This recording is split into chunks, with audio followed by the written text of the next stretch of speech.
Thank you.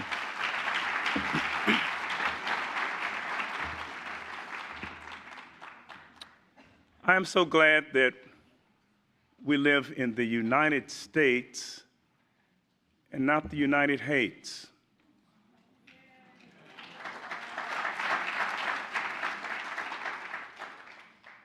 Because there's a spirit of hate that has engulfed our world.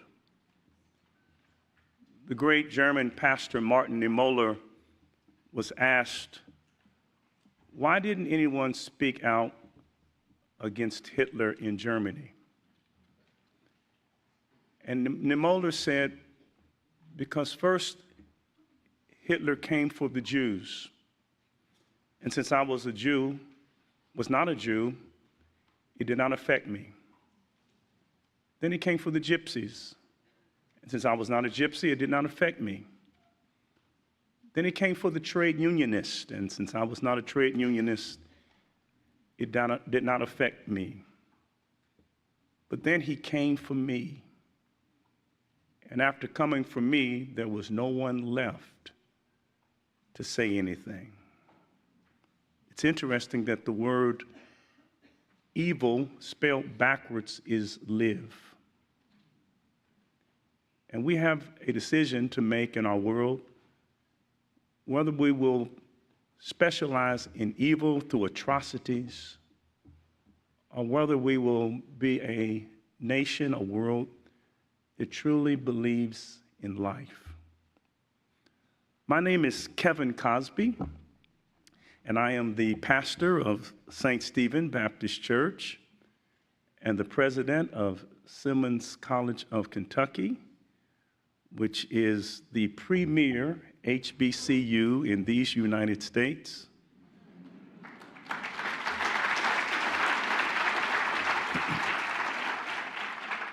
Being at Simmons gives me a thrill. We won't stand still. We're climbing up the hill because we're the school from West Louisville.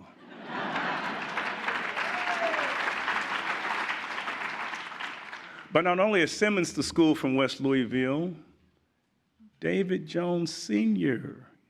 gives me a thrill. He helped us climb up the hill because David Jones Sr. is from West Louisville.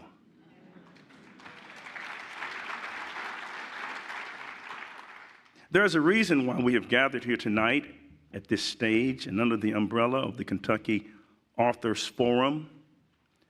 Just after the inception of the forum in 1996, and keeping with his propensity to participate in activities he believed in, David Jones Sr. got in touch with Mary Moss Greenberg to express his interest in having the Humana Foundation become a major supporter. He joined Owsley Brown II, the president of Brown Forman at the time, and for 23 years, it was a partnership which assured that Kentucky Authors Forums continued. David's personal letter and comments to Mary on personal stationery from Poplar Hill Road continued over the years. One point of interest, they were in his handwriting, but always signed Dave and Betty. His autobiographical book we will explore tonight corroborates their extraordinary partnership. Now I will ask you to please check your cell phones and any other gadgets that rings or lights up. It's safest to put them in off position. Tonight we have three panelists who will discuss the book, Always Moving Forward. Our panelist is Jerry Abramson. Jerry served as President Obama's Deputy Assistant to the President and Director of Intergovernmental Affairs from 2014 to 2017. Jerry is the former Lieutenant Governor of Kentucky, having served alongside Governor Steve Beshear from 2011 to 2014. Prior to entering state government, Jerry held the position of the longest serving mayor of Louisville with 21 years of service. That's right. Earning him the nickname, you know what it is? I can't hear you. Mayor for life. Throughout his career, Jerry taught classes at the University of Louisville Law School and Bellarmine University.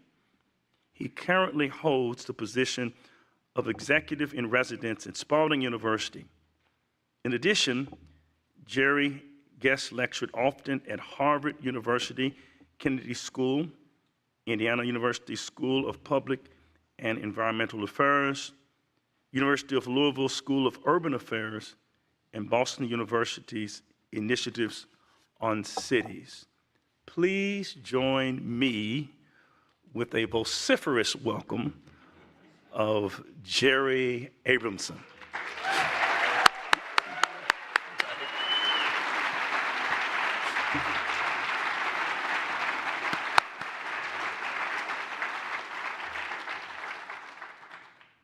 Joining Mayor Jerry tonight is Bob Hill, who helped David Jones write this beautiful book.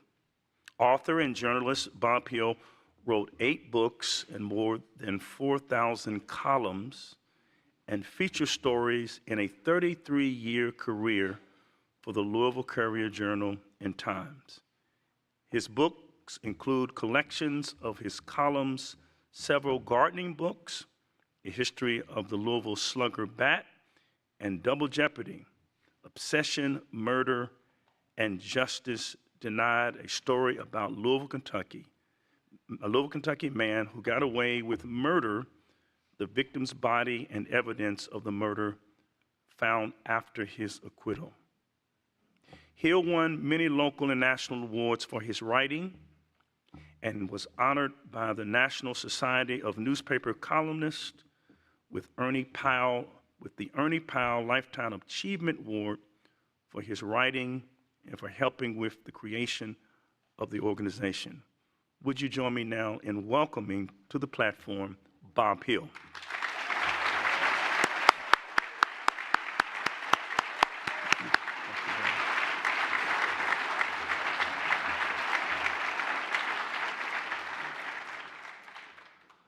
And our third panel participant this evening is David Jones, Jr., oldest son of our author and editor of the book. David was 4 years old when his father and partner, Wendell Cherry, founded what became Humana. Returning to Louisville in 1992, following Wendell's untimely passing, David helped his father reinvent the company as an insurer and remained on Humana's board for 30 years. Aware of the challenges his father faced starting and building a company, he has been investing in entrepreneurs since the early 90s, including in Louisville's first digital unicorn prizes and in Louisville's current fastest growing healthcare company, Confluent Health. He is currently chair of the Humana Foundation. Longtime Louisvillian, he and his wife, Mary Gwen, have raised their 2 children and 2 of David and Betty's 11 grandchildren here. Would you now welcome at this time David Jones, Jr.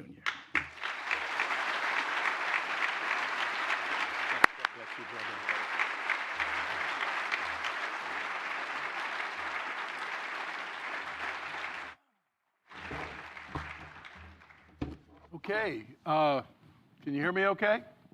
Yeah, okay, great. You guys are in for a treat. This is one heck of a book. Fabulous read, Bob, fabulous read. Let's start with you. Why don't you tell the audience how this collaboration began with you and David? Well, pure serendipity had a lot to do with it. David had a lot of that too. I was retiring from the Courier Journal maybe 15 years ago. I wanted to stick around. I still wanted to write. I wanted to get involved in something really important. I'd heard about the Parklands of Floyd's Fork, which David and Dan were starting. I wrote David a letter saying I'd like to do something after I retire with the Parklands 2 days later, I'm giving a talk to the male high school class, alumni. David Jones, a very strong alumni of Mel High School, was there. He comes over and he says, Bob, let's talk tomorrow. How about today? No, let's talk tomorrow. and I talked to him and Dan, and they had this marvelous plan that they executed. They had a 300-year span of going to history, back of the fork, and planting ahead. And that whole, just that wonderful 300 years, like I said. So I did that, went out there for 3 or 4 years and just went up and down the fork and wrote about people and places and things like that. And then Dave called me in and said, I want to write a book about my life, and I want you to help me. If I have to, okay, yeah. So it was delightful, and the way he set the book up, it was pure David, was it had to involve his family and friends and people he worked with. It wasn't just about him. It mattered a great deal to him that this book covered all the bases of his life. And so I spent the next 3 years going out talking to people, and I'd write something, and then David would read it, and we'd go over it together. But the final book is in his words. It's his words, and it's just an honor to have to do it. How many want people? To do it. How many people did you interview? Probably 50 or 60 when it was all said and done. Family, friends. I spent some marvelous time with Betty Jones, his wife, in their kitchen. I'll never forget that, talking to her, and the love they had between each other was so obvious. I talked to all the family, all the kids, a lot of coworkers. Pilots were a big part of his life. He just was very close to his pilots. They flew all over the country. They became part of the family. He had 4 women that worked with him, assistants, a total of 146 years. You talk about loyalty to somebody. And every one of them was family, friends, babysitter, travel companion. That's just who he was. David, the role that you played in terms of editing and marketing and working with the publisher, I mean, you got involved in this quite early on. Well, I did. I learned from my dad that he wanted to do this, that he and Bob were working on it, and I heard from him how much fun they were having. I got to read, like a lot of other people who Bob interviewed, the transcript of our own interviews, and that was really, that was about all the interaction I had until my dad got sick, and he was going strong well into his 87th year. When his back started hurting, he stopped off to see a back doctor on the way to his office. He was still going to the office every day. And that led to testing and discovering that he had multiple myeloma. And when he went in for those tests and ended up being admitted, he had a printed copy of the draft of this book in his briefcase. I think 5 people had read it other than he and Bob at that point. And, you know, when he got sick, he wasn't able to pick it back up. He asked me if I would see if I could help see it to publication for friends and family, for the people he was close to and wanted to be able to access his story. And if anybody else was interested, great. But that led to a great journey with some other wonderful Louisvillians who I will probably thank a little bit later as we get into the discussion. Great. Well, why don't we start with the early years, Bob, since that seemed to be an important aspect of his life on Garland Avenue, and the 4 boys and 1 girl, his mom and dad. And we had very similar backgrounds, which helped the bonding between us. You know, we both had very Irish mothers, extremely Irish mothers. But David's mom would take a wagon and pull the wagon with David in it or alongside 1 mile to the Parkland Library and get books and bring them back. Like, she'd do that weekly. Just incredible. And she worked nights in a laundry. During the Depression, there wasn't much money in the house. They had a lot of kids. She'd work nights in the laundry and then take a cab home. Church was mandatory. School was mandatory. You couldn't miss either one. No way. My mom was a waitress. She was a writer. She was an early writer in the family. And she would write longhand on paper these wonderful, funny poems and sonnets and send off to the New Yorker, which did not accept longhand on paper at the time. So Mom had trouble with that, but she was fiercely Irish also, the pride in the family, and so that's where we began. And I grew up, there was 3 of us, my 2 brothers and I in a small bedroom. They had 4 boys in a small bedroom.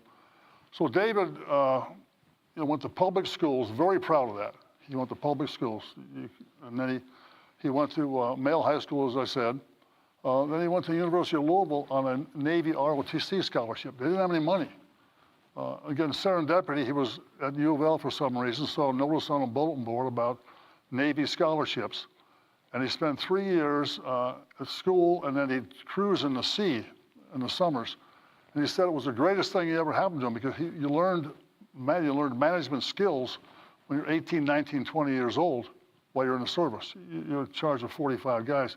Traveled all over the world, a long way from Garland Avenue. And then he fell in love with Betty Asbury at the U of L when they were both, she was a year behind him. We're going to get there. Okay. We're going to get there because we want to hear more about Betty. Okay.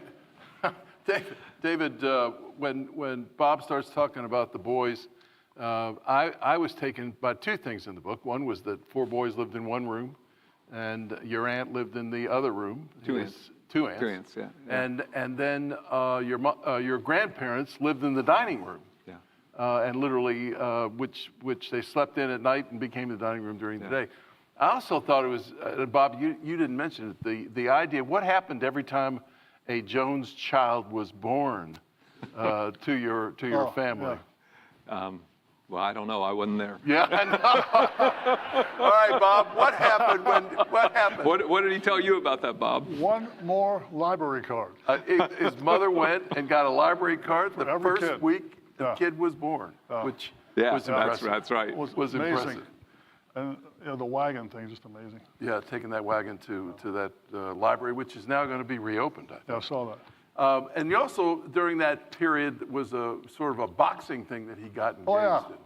Yeah. He, David, and his brother Logan. Brother Logan, who he very much admired, his older brother, and a man named Martin was their coach. The same guy coached a guy named Ali. As in Joe Martin. Yeah, Joe Martin. Yeah, and they were both. Logan was the better fighters.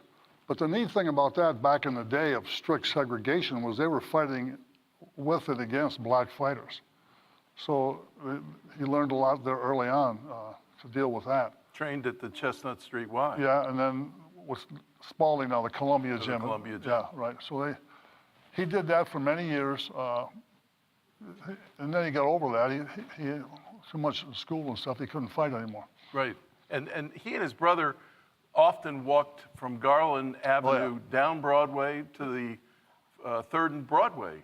Yeah, to the gym there, the YMCA gym. Yeah, the I'd 3rd ask you Street about Y. that, but Yeah. you weren't there. No, I wasn't there. But I have read the book a few times. Yeah, a few times. Well, I played in that gym actually for about 15 years. I would take 4-hour lunches from the Courier Journal and disappear into the YMCA. It was a great bunch of people down there.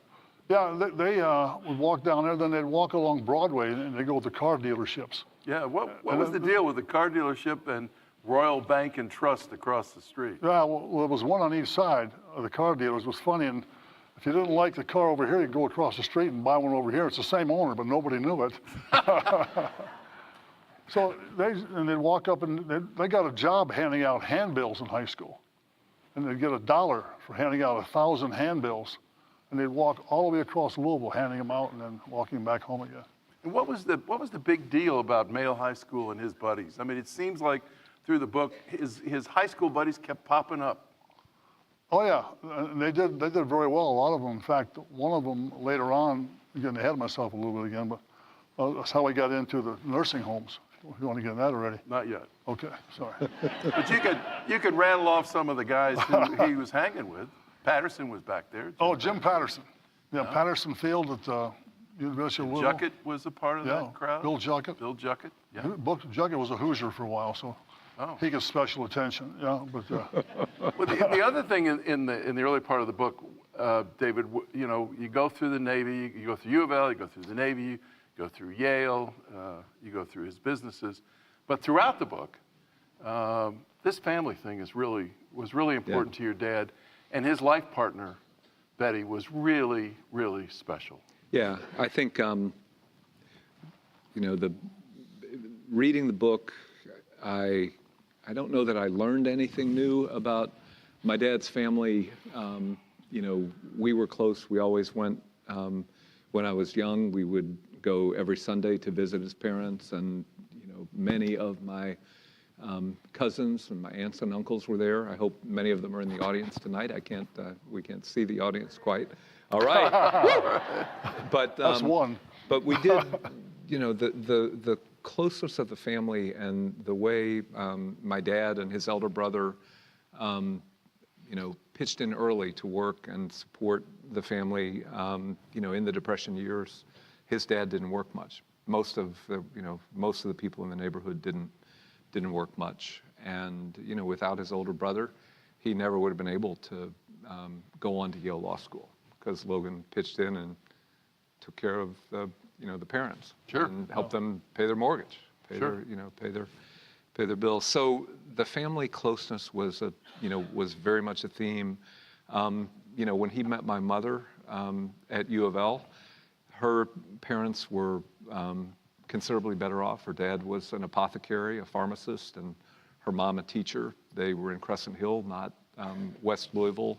Started in Garland Avenue, then moved to Crescent Hill. No, Your mom. My mom was born in Crescent Hill. Oh, okay. Yeah, my mom. Yeah, her parents never. We're in the West Louisville. Her dad came to Louisville to go to the Louisville School of Pharmacy, and then married his high school girlfriend back in Virginia, and she came up and went to teach at initially at the orphanage and then at Eastern High School for her career. But anyway, I think Dad always thought he married up, but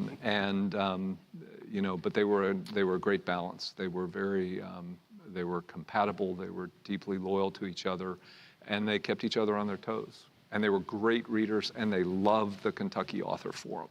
They loved coming here. They did, and yeah.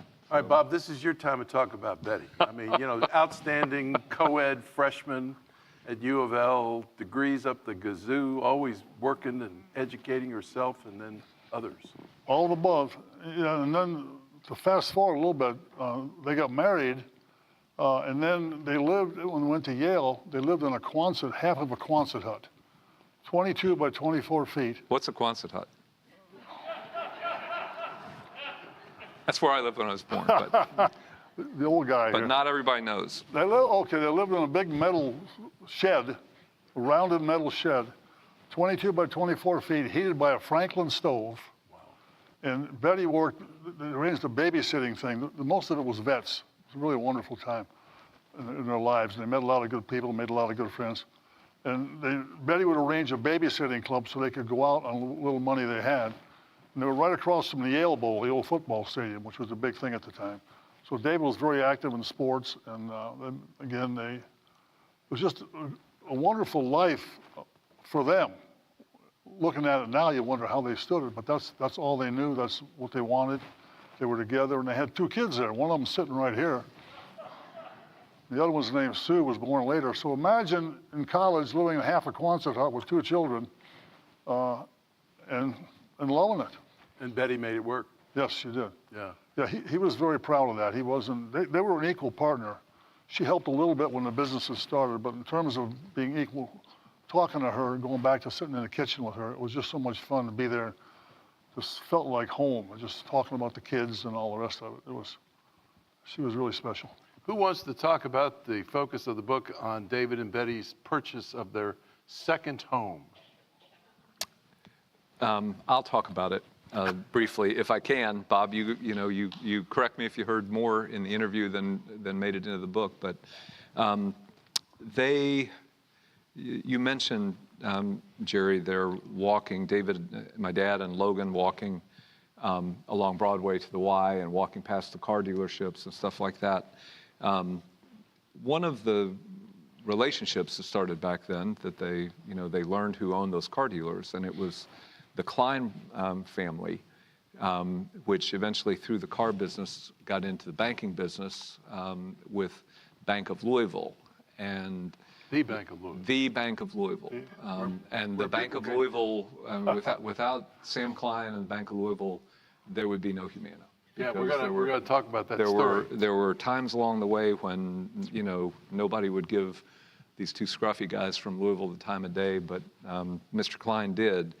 But the second house, 2314 Village Drive is there's a beautiful circle out in the Highlands off Bardstown Road near Cherokee Park.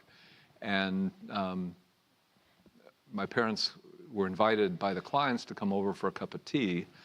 And in the meeting, the visit, Mr. Klein said to my parents, David and Betty, we want you to have this house. We're moving, we're building a new house further east, and we want you to have this beautiful old Tudor house. And my mom said, absolutely not. Cannot afford it. That's impossible. We can't afford it. We're living in Strathmore Village, and we can't afford that either. Humana was begun, but the dirt pile that was outside that first nursing home was probably not even filled in yet. Anyway, I think my dad immediately said, how could we finance it? And and eventually the Kleins sold the house to my parents for what they had paid for it, significantly below market. They said it's a lucky house, and it was. That's where I lived from ages 6 to 13. And the love of the parks that my dad had inherited or had, acquired in West Louisville, playing in the parks, which he and Bob wrote so beautifully about. I acquired, my brother Dan acquired in Cherokee Park, and that carried on in the Parklands. But, the Kleins were really, really, really important. And there are great stories in the book about Sam Klein, going in and trying to figure out how to cut a cashier's check so Dad could drive overnight to buy a nursing home, down in Virginia. We're gonna get there. All right, we'll get there. Sorry, we're jumping the gun. So we got through the young years. We got him out of Yale. He's got his law degree. He comes back. He joins. Let me add, Go ahead. joins Wyatt, Grafton, and Sloss. But on the way back, they had Dave and Sue, a 52 Dodge station wagon, and zero money. I think they had $20 they spent to get a car repair or something. They're driving home. They get just into Kentucky, and something else goes wrong. With the car. Yeah, they ran out of gas. Gas. They almost ran out of gas. He had to post-date a $5 check with the AAA people to buy gas to get home to Louisville from Yale. And he went to Wyatt, Grafton, and Sloss at $4.50, I believe, a week. Yeah, $4.50 a week. And they lived for a while with Betty's mom, and then they bought a house for $15,000, the first one. So he gets there, and there's this guy who's been there a year, named Wendell Cherry. Oh, Wendell. Yeah, forgot. Yeah. His lifelong partner. He tells a funny story about the first meeting they had. David went in to talk to Wendell, and they're both young guys, among the youngest there. They shut the door, and Dave says, what do you think of this place? He says, I hate it. They work you like a dog and don't pay you anything. I guess there's some Wyatt, Grafton, Sloss people in here, I don't know. That's how it was in the early days of law. Oh, yes. And I was a little strong, I think, but they bonded instantly. David was more, come on, let's talk about it. Wendell was more prone to tell somebody where to go and how to get there. But they were just lifelong partners. They get together a lot and just sit in the office and talk about things. What to do next? What are we going to do? So they rolled out of there and set up their own firm, Jones, Cherry, Grissom, and Boone. And the question is, in terms of David and Wendell and David Grissom, how did they get from the practice of law, or what moved them from the practice of law to the nursing home business? Well, Dad was a young lawyer, and he was dispatched to help another young man buy the house in Louisville of the CEO of the largest company in Louisville, the company that was Reynolds Aluminum. And it's a long story. It's wonderfully told in the book, but the point for this purpose is Dad knew the guy at Male High School. He was 2 years ahead of him at Male High School, and now here he is buying the most expensive home in the city.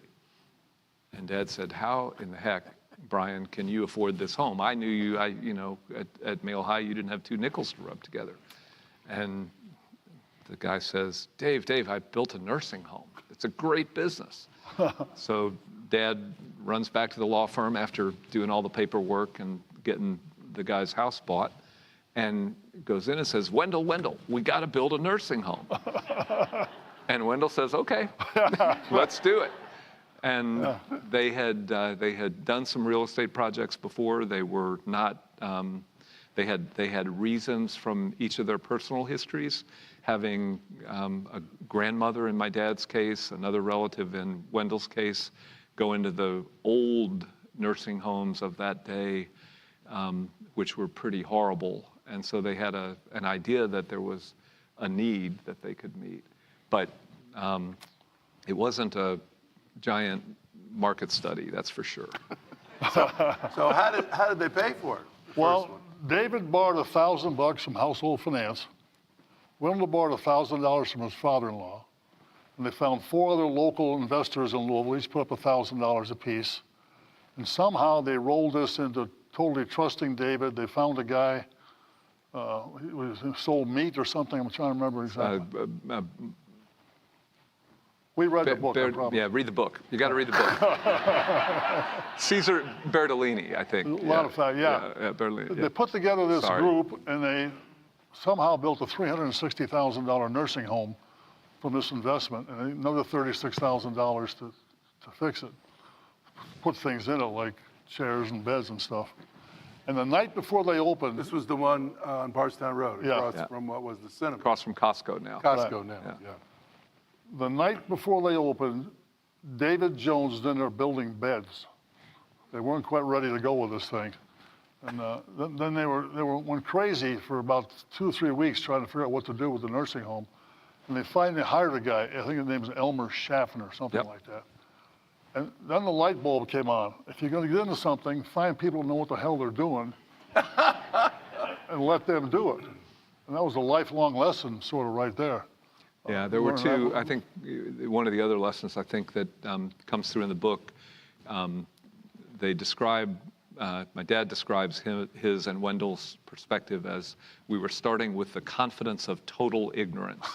And that phrase comes up every so often in the book. And I would say it's a better description than ready, shoot, aim, which is another term that we've heard applied. But he had a very strong belief that you could get started on a project and learn, and find people who knew more and learn from them. Now's the time for the Sam Klein story, where David has an opportunity, David Wendell, to buy a nursing home in Virginia. Virginia. But it's Sunday, and they've got to get to Virginia. Well, the guy who originally agreed to the deal changed his mind and said, no, unless you have a check here at 9 o'clock tomorrow morning, a $30,000 check, the deal is off. You got to get to Virginia. With the check, with the $30,000. Cashier's check. Yeah, cashier's check, sorry. Not just personal. So David gets with the Kleins and, Calls Bert, or calls Sam. yeah, Sam Klein, sorry. They get a $30,000 check. David, who's used to driving long distances in the Navy, gets in his car. Wait. The best thing that happened in the book on that was that they go down there on Sunday, Okay. open up the bank. You tell the story. You wrote it.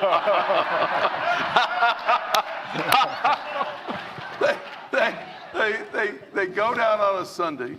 Sam's down there, Yeah. gonna give him a check, and then he realizes He doesn't know how to work the machine. he doesn't know how to work the machine. So- So he calls his nephew Bert Klein to come down. Bert, they get the $30,000. Then take it David from drives there. overnight, shows up the next morning with a $30,000 check. The guy's astounded, but he's got to sell the nursing home. So now they're in Virginia. I was just testing you on that. Well, okay, so now we're in extended care. Let's move into how do we go from extended care to hospitals? Well, I think they learned pretty quickly how to manage the nursing homes. They got good people to run them and gave them, a fair amount of autonomy, but centralized the accounting. And they pretty quickly learned that the nursing homes were doing things that hospitals were doing exactly the same thing, but getting paid a great deal more for. They thought the businesses were kind of similar, the operations were similar, and so they acquired a hospital and learned by running it, and eventually started building them.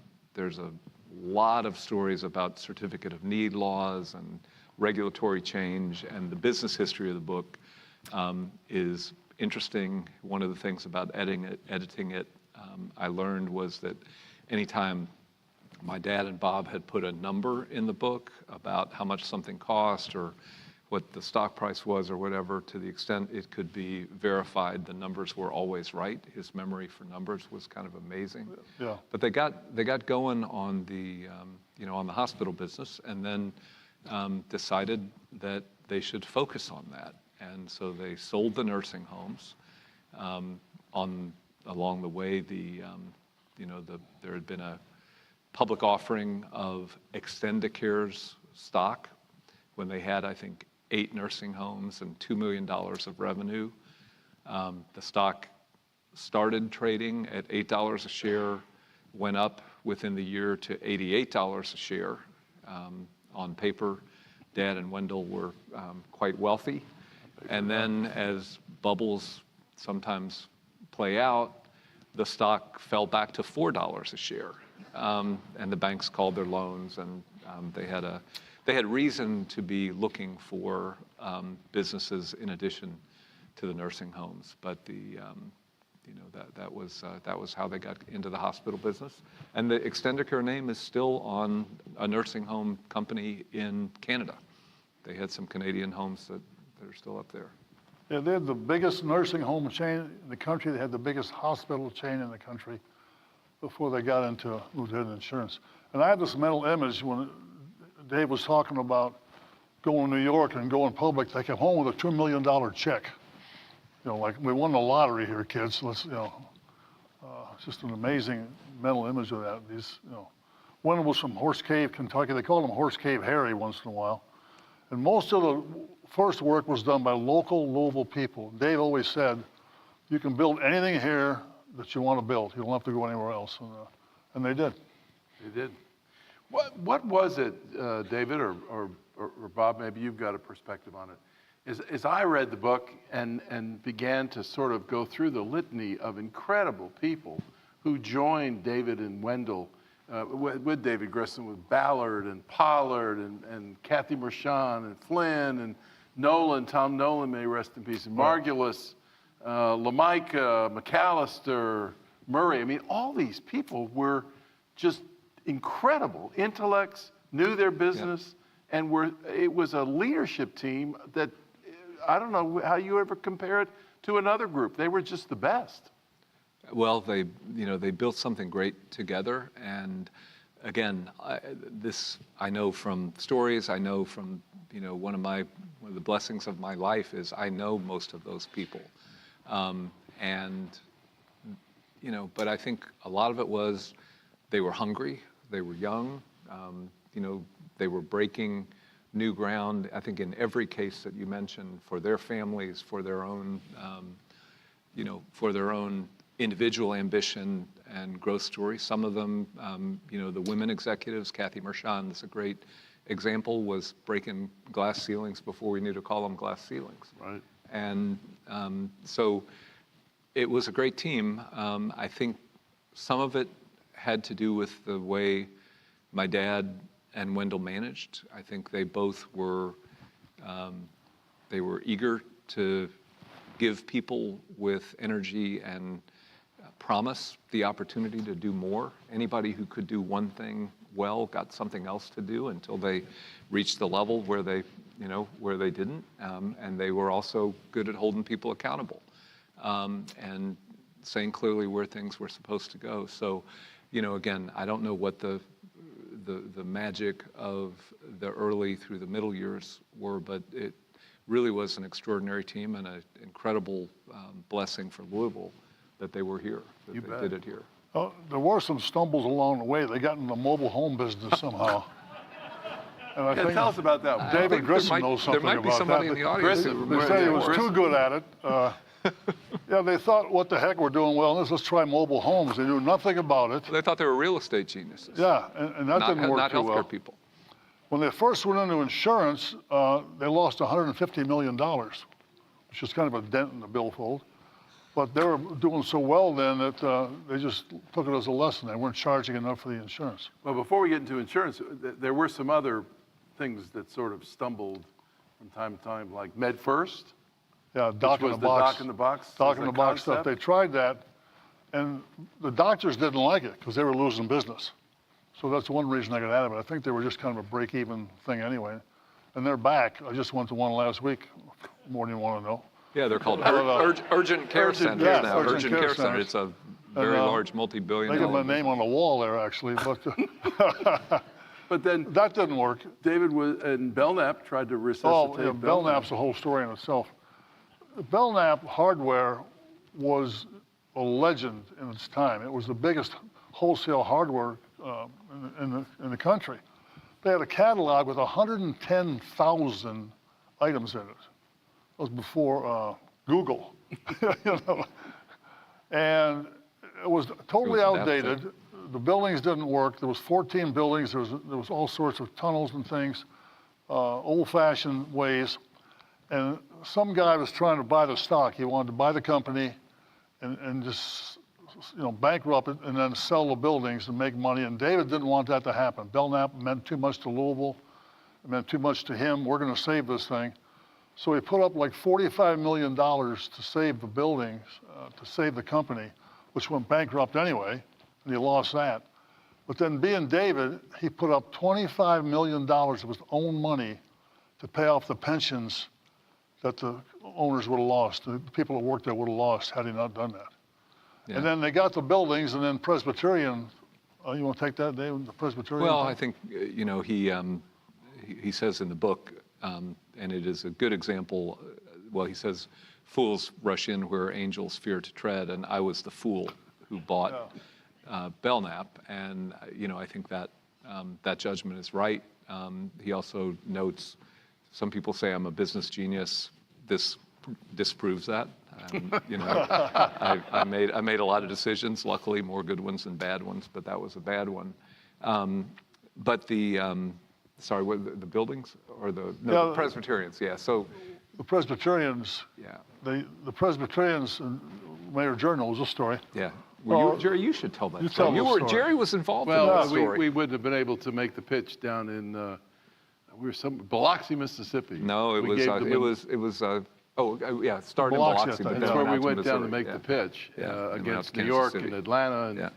and Kansas City and others. But So bring without David's- Presbyterian headquarters here. to bring Presbyterian USA, they finally decided the Civil War had ended. The North was going to join the South. Presbyterian South was in Atlanta. Presbyterian North was in New York. Yeah. But anyway, without the buildings and the Right. commitment to renovate the buildings, then the city built a garage there to assist. But without that, we would never have been in the game. And then not only were we in the game, but as a community, we came together, literally came together and carried the day and were successful down in Biloxi. But again, David's focus was really special. I want to touch on two more things about hospitals before we get to insurance. Yeah, sure. What was the fascination with Romania, with Humana? Well, so that came later. That came, Yeah, but that wasn't that a part of the hospitals, or was it in no, insurance? it was in the Okay. yeah. Well, George then Bush. Bush asked him. Then I'll bring that up later. Later, Then yeah. what brought David and Humana focused on Lansing and DeVries and the whole heart, Jarvik Hart, Mr. Schroeder, and all that occurred here as a result of their commitment to cover the costs and move science forward?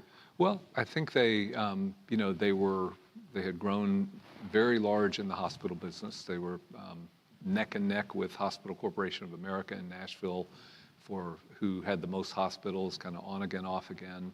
And the business went from desperate need as the U.S. population expanded and, you know, migrated for more hospitals to mature over the course of about a decade. And they were trying to make a name for the company. And I think either Dad or Wendell read that Dr. Bill DeVries, who had implanted in Utah the first fully artificial heart, the Jarvik 7, in someone, had been denied the authority for financial reasons to continue with, with his work there. So they invited him to bring it to Louisville and said, Humana will pick up all the hospital costs, and provide nursing care and everything, as long as there is medical validity to the operation and scientific advance, and as long as it is medically sound. And that's how they got it there. And, this I know only from talking to Tom Noland. That was, anyway, but Tom's second day on the job was the day after the artificial heart. And, he went to the office and they told him, go over to the convention center, which is where 300 or 400 reporters from around the world were camped out to, to follow the story. By the way, yeah. Yeah, of Bill Schroeder's. You want to add? Well, the little background, Alan Lansing and David were neighbors. That's right. And Alan came over, they were sitting there drinking a beer like in the backyard, like we're talking now.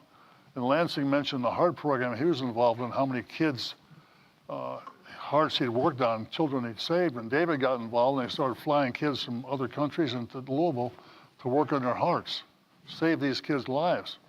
And that led into the Jarvik, the discussion about the artificial heart. And then they got Jarvik to Louisville, and as Dave said, they agreed to pay all the expense. I think they ended up spending $21 million on that program. And William DeVries, I think, was the first recipient. And some funny stories there. Ronald Reagan calls him up. Schrader was the recipient. Schrader, Yeah, sorry. DeVries is doc. I get it wrong. William Schrader, thank you. And anyway, Ronald Reagan calls him up and he says, what do you want? He says, my Social Security's late. So, That's what, the patient. Yeah. so Reagan took care of I love it. as soon as possible. But that really gave Humana national attention. That, in David's mind, that really made who we are, who we can be. Everybody knows about us now through the artificial heart. Now, it wasn't successful per se. He lived about 620 days. There was some real issues with that, and they dropped the artificial heart program after that. But they tried, and it was good while it lasted. Okay, so we're getting out of the hospital business. David, you're coming home from D.C. To help with the transition as they move from hospitals to insurance. So what was the basis for that decision? Well, I think a couple things happened. First, probably the most important thing, certainly for my dad, was Wendell passed in 1991, way too early, of a brain tumor. And the partnership that really had been, at the core of the company ended. At the same time, the business was really struggling because although the insurance business had promise, it turned out to be in conflict with the ownership of the hospitals. The gist of the conflict was the managed care companies, the insurers, were negotiating for lower rates with the doctors, and the doctors didn't like it, and they were able to gain leverage or retaliate in the negotiations by having their patients go to different hospitals. Oh. And so the integration, a word that is still kind of the holy grail of a lot of the healthcare industry, was not possible in those days.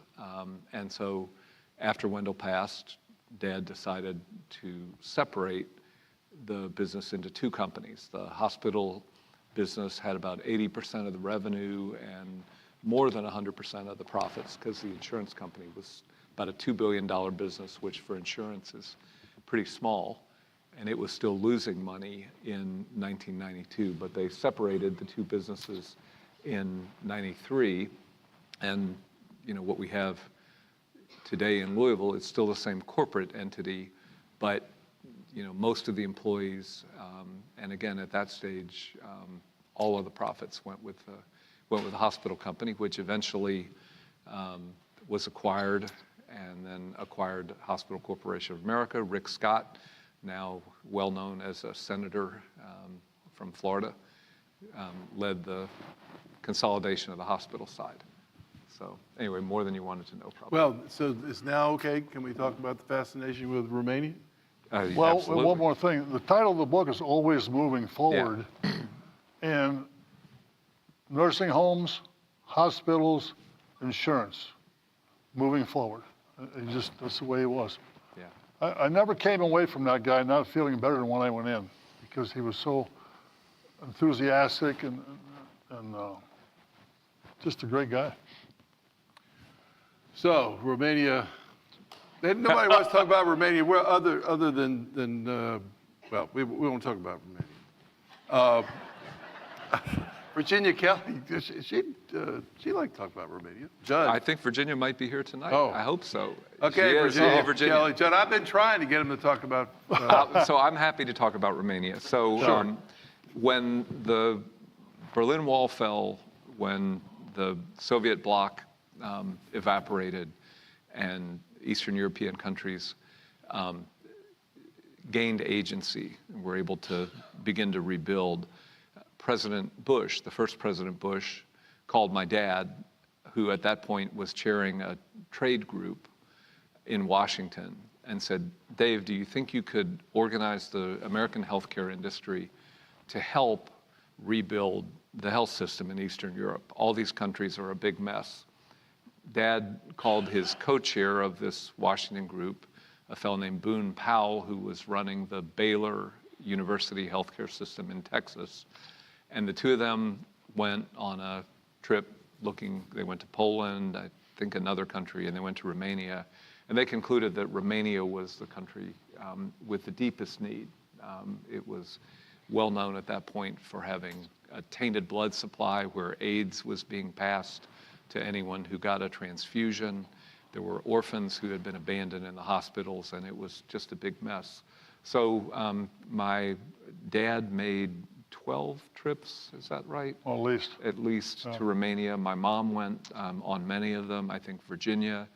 And the doctors made, George Rogers may be here, the U of L doctor who was the He made like the 45 lead. trips. Yeah, he made like 45 trips. And it ended up being, my dad and Mr. Powell organized things, but the clinicians and the medical educators at the University of Louisville were a huge part in this, and doctors and nurses, from all over Louisville volunteered and made trips over there.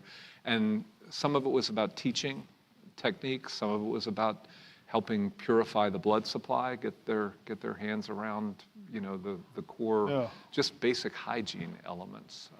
And it was just a wonderful, exciting thing for my dad and for my mom too. I mean, they really enjoyed it. Yeah, some of the most poignant moments in the book were David describing what it was like to go in these orphanages or these maternity wards where these kids are going to die. They had no chance.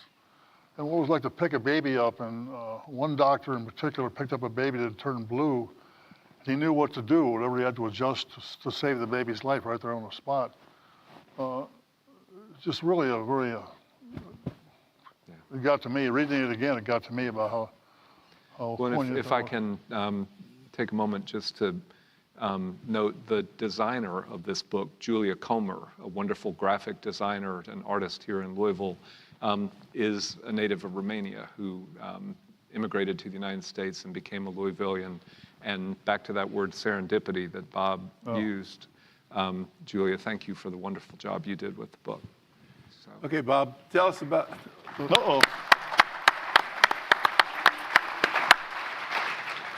Tell us about 911 and New York City and David and the 20-plus team members of Humana on 9/11. Yeah, 9/11, David just got back from Sweden with Betty, I think, that morning. He flew to New York on 9/11. There was 24 Humana employees there to present their new digital medical system. They're going $500 million digital system. They're going to reveal that day in New York. The night before, a dozen of them had eaten at the World Trade Center. That morning, they were going to eat breakfast there, but they changed their mind at the last minute. And they were at this place called Digital Sandbox, about 3 or 4 blocks away, when the planes hit the World Trade Centers. And they're sitting there watching this, horrified. People are walking down the street. They go back to the Digital Center, and they watch it on television for 3 or 4 hours. They're thinking, we got to get out of here. And they were told to go down to the basement, which is the last place I'd want to be when towers are falling down. So David decides to go down the street and see if they can walk out of here. Let's see what we can do to get out of here. He goes down there and he finds a cop. There was 3 of them went. He finds a cop, and the cop said, you can walk north. So David and 2 other leaders, they went in groups of 3. They're walking in the dust, flying papers, metal in the streets of New York to get out of there. And they come across an empty tour bus with the driver sitting right there working on the engine. And they say, can we get out of here? Can we take your bus? We'll rent your bus. Yeah, they talk the guy into it. And he takes them out of New York into finally to Harrisburg, Pennsylvania. They had a flat tire along the way. And then, again, some of the writing in that book, David had a book written about 55 Broad Street, which is where they were. Incredibly compelling, strong. One guy called home to talk to his daughter, saying, I'm alive. People got in the back of the bus and talked about the moment in hushed terms. And a couple of people did not know David Jones at all, and they kind of got together in the back of the bus and talked about what they'd just seen, what they felt, and all the way back to Louisville. And then David, he had a golf promise that afternoon. He played golf that afternoon when they got home, because he promised somebody he would do it. But really, it's a very compelling chapter. It works really well with who David is and who Humana was and how they bonded over that whole incident. Well, I want to end on a positive note for the community, if I may. Yeah. The community engagement of David Jones is, you know, I always felt there were very few good things that happened in the Louisville area that David didn't quietly be a part of. And I began listing them out. I mean, I remember the new kid in school when they were buying computers to put in schools. This was before, you know, anybody had computers. The Project Rebound, we had talked about affordable housing, and he got Jim Walters to design, and he put the down payment down, and Malcolm Chancey got a low interest out at Liberty Bank, and he was quietly behind the scenes, all driven by the Urban League, but in fact, David was there. He didn't want his name used. Never. Brightside, I mean, the great story about Brightside, if Ballard's in the room, you're gonna love it, is you know, we called people together, the usual suspects we call them, the major corporate and bank presidents, said we're gonna clean up and beautify the city. I need $25,000 from everybody, but I need $10,000 from somebody who will do 100,000 daffodils every year. And then I'll rotate it around. And next year we'll only ask you for 20 and then 15 and then we'll raise the money. So that's what happened.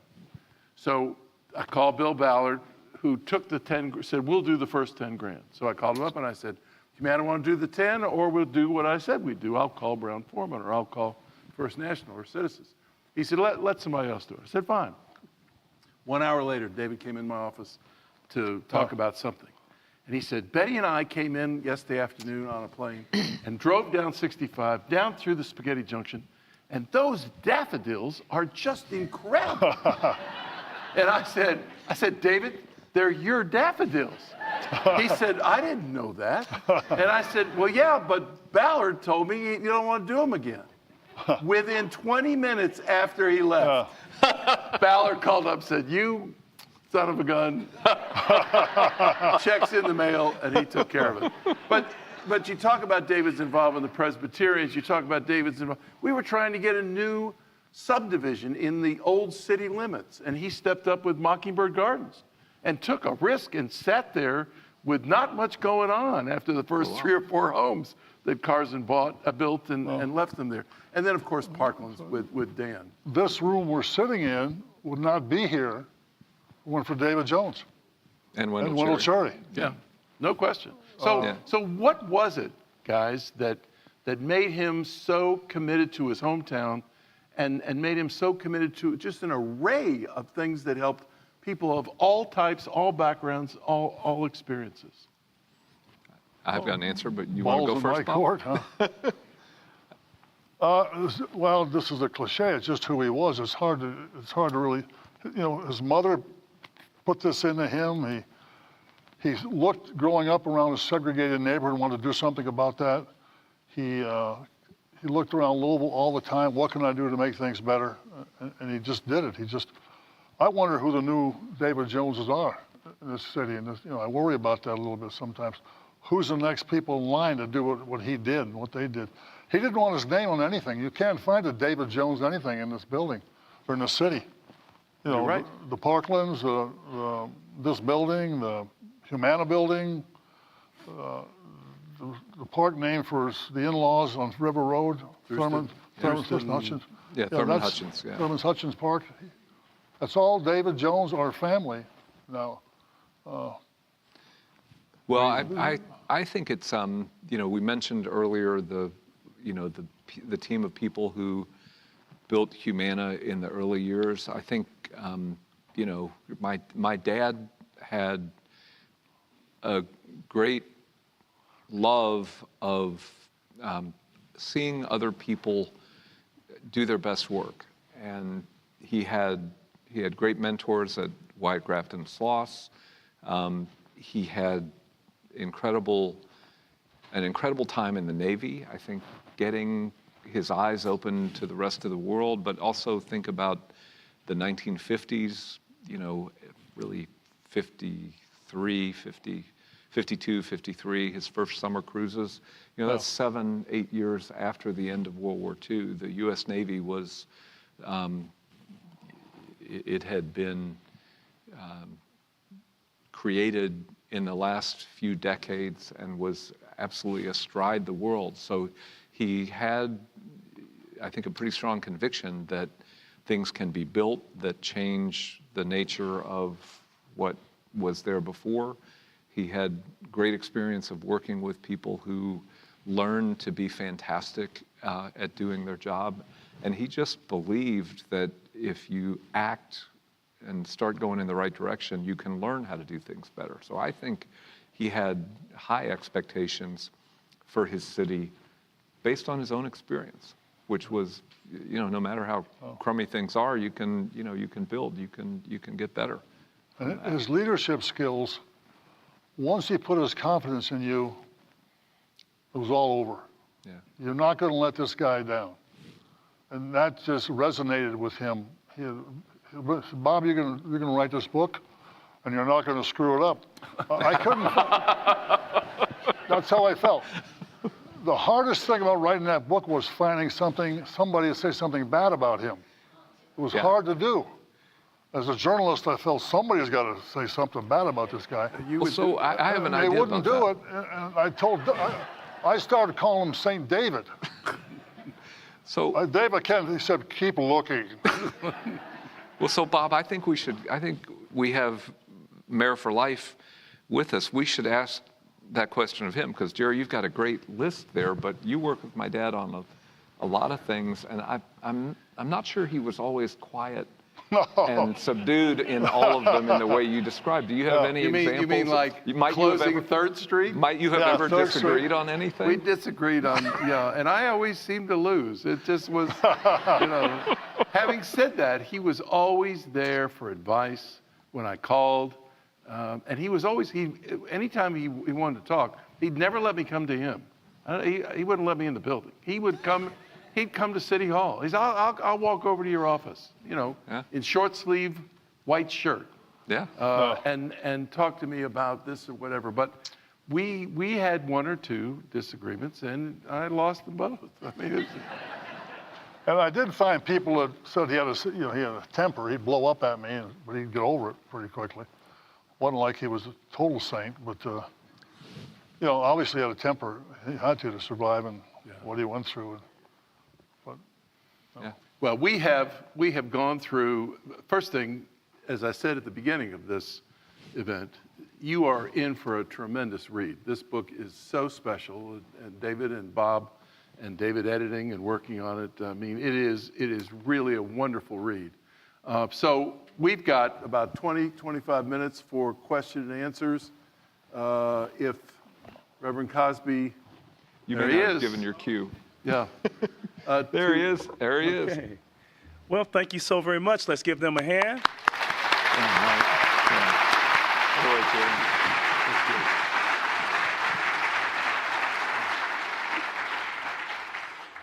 Now you will have the opportunity to participate in the conversation. There will be persons who will be holding mics, and you will have the opportunity to approach the mic and to engage in this conversation and ask your question. I was supposed to ask the first question, but the mayor for life stole my question. And it's the question about how did David Jones Sr. find so much empathy? What do you attribute it to? Calvin Coolidge said that the business of business in America is business. David Jones Sr. lived his life with the adage, the business of business is not merely business, but the business of business is the common good. Amen. And David Jones Sr. was concerned about the common good. Where do you find those type of values? How did he cultivate those values? And how can we harness those values and instill them in leadership today? Well, so I guess I became conscious of his civic work in the days when Humana was growing in the hospital business. And I think there was a practical side of it. I'll come back and give a more personal answer, but the idea that they had the opportunity to build a big company and to do something great in Louisville in the business was very much on his and Wendell's mind. So I think they were alert to the reality that in those days they would need to recruit people to Louisville because they didn't know how to do everything. And you know, the University of Louisville and JCPS didn't train people to do everything that needed to be done. So I think the Arts Center, you know, the partnership with Actors Theater, the Humana Festival, the other support, you know, for the arts, the beautification of the city, things like that, you know, there was a legitimate purpose that they were trying to serve. Making the community better, made it a place where people were more eager to come. Beyond that, I would just say, you know, and the book tells the story beautifully, you know, growing up in the Depression, and Louisville was in no way unique, but in West Louisville, where everybody was poor and people had to help each other to get by, I think that stuck with him his whole life. Yeah, it goes back to his mom and to me, kind of where it started, but I always look at the moments, I think about, he had 4 assistants in 156 years. The loyalty and love required both ways to make that work was the soul of this man. It was fun to go in there. He'd stand on called the ledge in his office, and there'd be all the mail there, and people coming by and talking to him, and he'd be talking to his assistants, and he was just so real in those moments. That's the way I felt about the guy, and you know, 156 years, 4 assistants, I'd take that. Yeah, pretty good. Thank you so very much. Now, if you have a question, if you just raise your hand and someone with the mic will come to you. Okay, over here. Hi, I'm Bill Junkett. I am an old, lifelong friend of David Jones, and I was involved with him in the building of the Parklands. And I'm sorry you didn't get a chance to cover more of it, because in the early stages of that project, I was sitting in his office, his conference room at the Humana building, and he looked at me, and just the 2 of us sitting there, he looked at me and he said, "This is going to be the most important thing I've done in my life." And I said, "Well, that's quite a statement. We're sitting in this building that of an example of a pretty big accomplishment. And I think he felt that way because it was something that was open to the public. We've had over 9 million visits in that Parklands since its opening more than 10 years ago, and he would be thrilled at the fact that all those people came out there. But that was very important to him. And if it weren't for David Jones and Dan Jones, that park wouldn't be there. Almost 4,000 acres of parklands available to everybody in the city.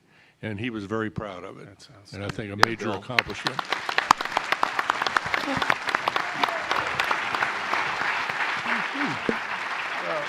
So Bill, if I can, I just affirm he did think that was his most important contribution to the city. And, he and Dan both were committed to what, they both called the Olmstedian vision of, what could you do today that would still make a difference 100 or 200 or more years out.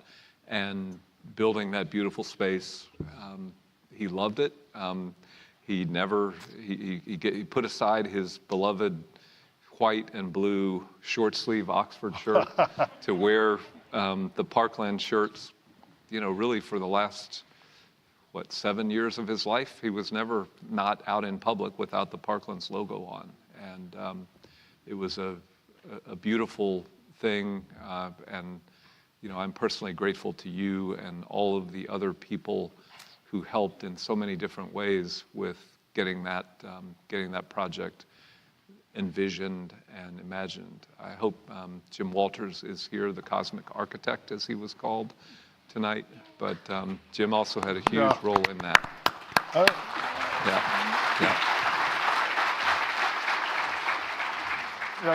Jim's name comes up a half a dozen times in various entities in the Jones life. Can't give him enough credit either. And then they raised $140 million to build that Parklands, and about 80 or 90 of that was private donations that David Jones was very much responsible for. Then they raised $40 million endowment to keep it. There's no charge.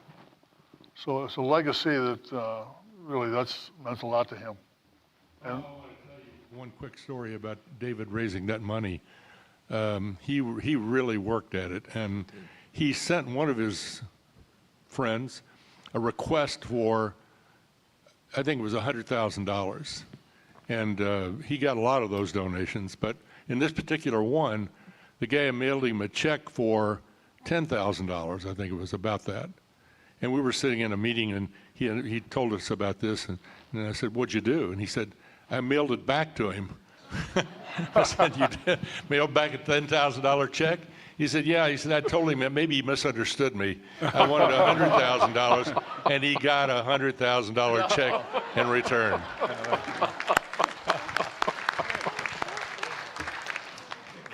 Another question? Any other questions? One question down here. there's one over here. There's one in the middle and one over there, Okay.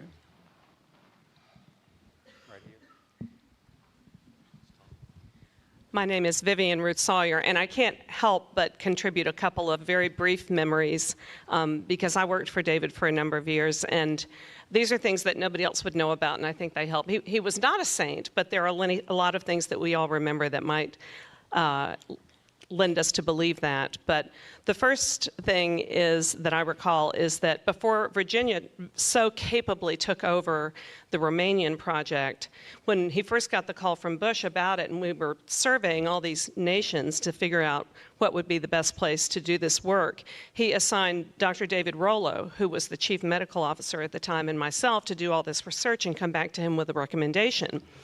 So Dr. Rollo and I sat down together and surveyed everything, and we're thinking, here's an opportunity down the road to do good by doing well, or do well by doing good. And so we came back and said, Poland is obviously the place, because that's the place down the road where Humana could move in and, get out of the charitable aspect of it and really have a very successful business there. But the last place you'd ever want to go is Romania, because it's a mess. And he immediately came back and said, well, then Romania is where we're going to want to go. So that was pretty awesome. The other thing that I recall is everybody, I think, who worked for David was a little afraid of him. And I remember the maddest I ever saw him get was one time when he was embarking on a charitable venture with an organization in town, and Betty's name was left off of the credits for the gift that they were giving. And I was meeting with him, and he was so angry. He took his blue pen and threw it across the table. And I had to go back and call the people and say, oh, you got to add Betty's name. This is really bad. And he just went off about how Betty was a full partner with him of everything he'd ever done, and it was completely not right for her name to be on everything that they did charitably. So that was pretty cool. Yeah. And I think the final thing is that I had the opportunity to interview Wendell before he died, which was devastating to all of us. And he told me that early on, when they were in business together, that for a while he even was a little bit intimidated by David. And he said, I finally had a moment where I said, I can't live this way. I'm going to give myself an ulcer. I've got to just tell this guy exactly what I think all the time. And it was really wonderful to see how David valued that partnership, because Wendell was the one always who would be completely direct with him and tell him the truth. And, you know, he just didn't want a sycophant. So I thought also that spoke to who he was. And so we miss both of them so terribly.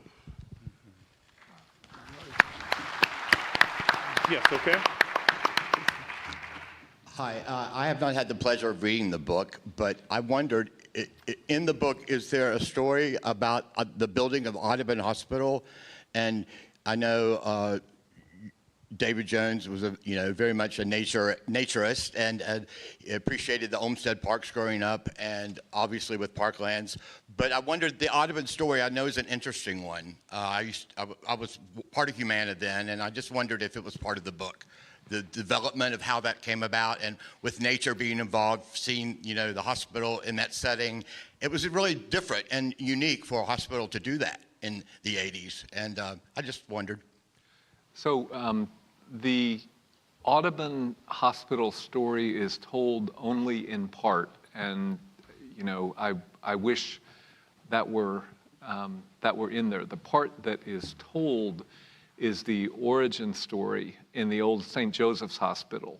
And there are a couple interesting chapters on, what the old St. Joe's was like, the controversy around the conversion of a sacred, treasured religious hospital institution in Louisville, acquired by a for-profit company, then closed and reopened under a different name, but the same licensure and the operations. Easy process. Yeah, exactly. Yeah, but it was, and it was told. That's when Kathy Mershon, who was, really became the nursing leader in that transition. Her story is a big part of it. But but sadly, the nature part of the Audubon Hospital story is not told, and I wish it were, because I worked construction 2 summers on that. The first digging the footings and pouring the concrete, and the second laying the slabs for the for the buildings, and it's a beautiful site. I know Wendell and David were both so excited about that project, and I think it meant a lot to him. Yeah. All right. Well, I will learn more from you. Yeah. Sorry. Should have written about it. It never came up. I'd like to hear the story. Yeah. We have time. Yeah. Well, maybe we'll. You know? I know a little bit, but I wasn't inside. It's the first I've heard of it. Yeah. Well, we can have an addendum.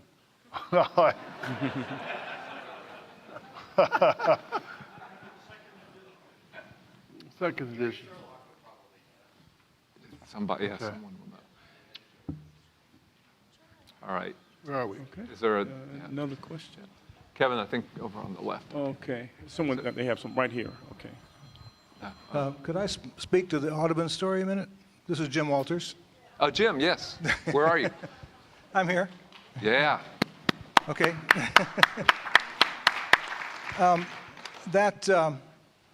that site was a part of the Archdiocese holdings, and there was a lot of controversy and concern about, it was a wooded site. It was very, had been there a long time, undeveloped, and kind of a fragile environmental situation, wetlands and so forth. So we designed the hospital in a very unique way. Its shape was sort of hanging off the side of the edge of the cliff there, so that it didn't violate the lowlands, and it was, and it won a national award by the AIA for its environmental sensitivity at the time, which we, and somewhere at Humana there is a plaque that says that. But I wanted to add that because the site was very important, and very important to David and Wendell and a lot of other folks around town. And so it gave us an opportunity to design something really unique, very different for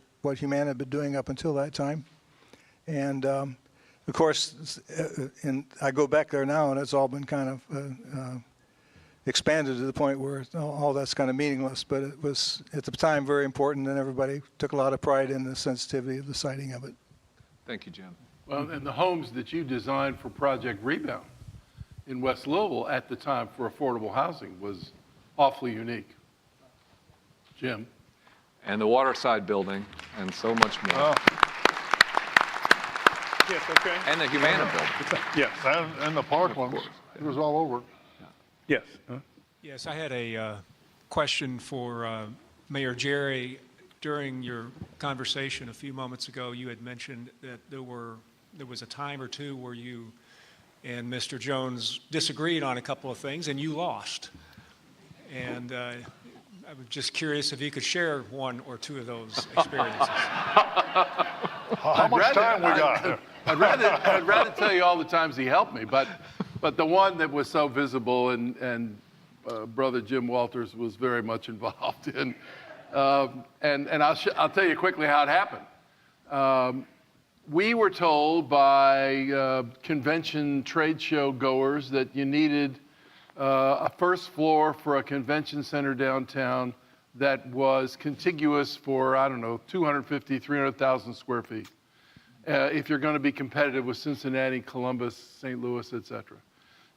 And so we spent a lot of time with the group called the Downtown Development Corporation, of which a Humana person sat on that group, talking about if this was really true and did we have to do it, and if so, we were going to have to close that one block of 3rd Street.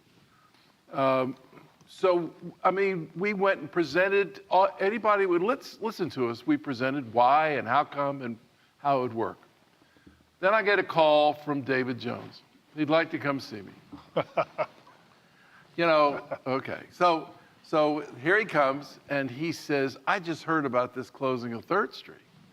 And I think he heard from Sally Brown, may she rest in peace, because Sally Brown came in to see me telling me that we shouldn't close 3rd Street because that was the way she got to the Derby. and Owsley, may he rest in peace, was sitting there sort of rolling his eyes with his mother. But so David comes to see me, and he said, what is this about this convention center? And I said, David, we've been working on it for a year, and we've been here, we've been there. Long and short of it is, David, and this is where I really thought I had him, you've had a person sitting at that table throughout the entire process. It was a guy named Anderson, whose name I can't remember. He lives down in Nashville now. Who was, David Anderson. David Anderson from Humana has been sitting on this, and if he didn't keep you advised, then I don't know what to tell you, David. He said, well, David Anderson doesn't work for me. And I said, what do you mean he doesn't work for you? And this was the day when the insurance company and the hospital company split. And when you went into the Humana building, it was like the hospital guys wore red armbands and the insurance guys wore, well, I thought Anderson was in Humana. And in fact, he was with the hospital, but he wasn't with the, make a long story short, David said, I didn't know anything about it. So we had because of his commitment to his hometown, we, out of respect, stepped back. My good friend, Mr. Walters and others got on airplanes to fly all over the country to see where convention centers were successful without 300,000 or whatever square feet on the first floor, and I lost. 3rd Street is open. You can go that way to the Derby. I hope I'm not going anymore. I'm not telling you anymore. That's it. But I'll tell you one we didn't mention. You know, you all don't, maybe some of you remember, LG&E was owned by a German company. And we thought they were going to sell because it was the only company that they owned, a utility company left in America. And we had met the president of the German holding company at the Derby. And I went to David and I said, if we could own, and I showed him where cities had municipal utilities, and I showed them where the state played a role. South Carolina comes to mind. I said, if we could do that, we could reduce the rates, because LG&E at the time got 12% return on their investment. We wouldn't need more than 2%, which would give us an enormous revenue stream for the future of our city. And, you know, what do you think? He said, it's a great idea. And he wrote us $1 million check, because we couldn't use taxpayers' money. And he put that money in the Brown Foundation, which gave us the opportunity to hire financial advisors on Wall Street and bankers and lawyers and engineers to look at the utility and decide whether it was a good deal or not. So we came up with a price, and we flew to New York, and the Germans, they didn't want to sell to a city. And so we sat in the meeting, and our money was cheaper than the private company that ultimately bought them, because we were floating bonds. Long and short, it was a debt leveraged deal. So at the end, we had the most money on the table. So they had to say, you get it. Except they said, there's going to be a breakup fee if you can't deliver, which is a reasonable thing in a big-time corporate, multi-billion-dollar deal. And I said, okay, how much? And they said $100 million. So I said, I've got to go out and make a phone call. I walked outside and I called David and I said, here's what we've got. We get the bid, we win. I think we can get this done. I have every reason to believe I can get this done, but I can't risk $100 million of the taxpayers' money to throw the dice on this one. But if we win, I mean, oh my gosh. To which he responded, I can't risk $100 million either. And that ended our attempt to buy it, and we all paid 12.5% return, and it's long. But speaking of money, if you add up, there was a David Jones and Betty Jones private foundation, as well as Humana Foundation. They gave away almost $450 million. Didn't give it away. But that's the total amount of money they gave back in thousands of scholarships to kids, needy groups, particularly education, younger kids. One program they had was start kids who needed kindergarten, started when they're 3 years old, 4 years old, 5 years old, 6 years old. Makes such a difference in their lives. Think of $400 million at least that they gave back to this community and other places too. Oh. At this time, we will have one more question, but before we hear the final question, I would like to remind you that Bob Hill and David Jones have signed copies of Always Moving Forward in advance, and Carmichael's booksellers will be in the lobby. That's pre-signed books. I hope you'll take advantage of that and get a copy. All right? We'll have them. I just wanted to say a quick three-way thank you to the gentlemen on the stage who have presented this lovely author forum this evening. And first, a safety notice: Bob Hill, your left shoe is untied. But maybe you fixed it. But I've been wanting to fix it all night, but I'm afraid to bend over here in public. But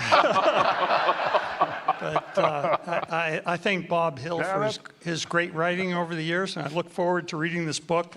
I got 3 copies just in case I lose one. Mayor Jerry, I appreciate your efforts starting up the Mayor's Bike and Hike, and I'll segue that to David Jones. who I've had the privilege of riding bikes with off and on for the last 16 years. And he was so kind and generous, perhaps an extension of his father's empathy, that on a Saturday morning when I fell off my bike and I broke my hip, he gave up his bike ride and took me to the ER and saved me a $500 ambulance ride and made it a lot more entertaining and comfortable. But I thank all the three of you for a wonderful evening. Thank you. That was really nice.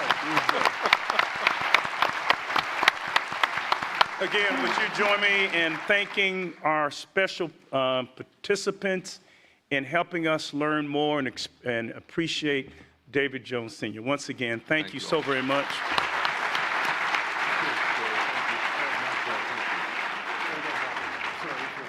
Have a good night.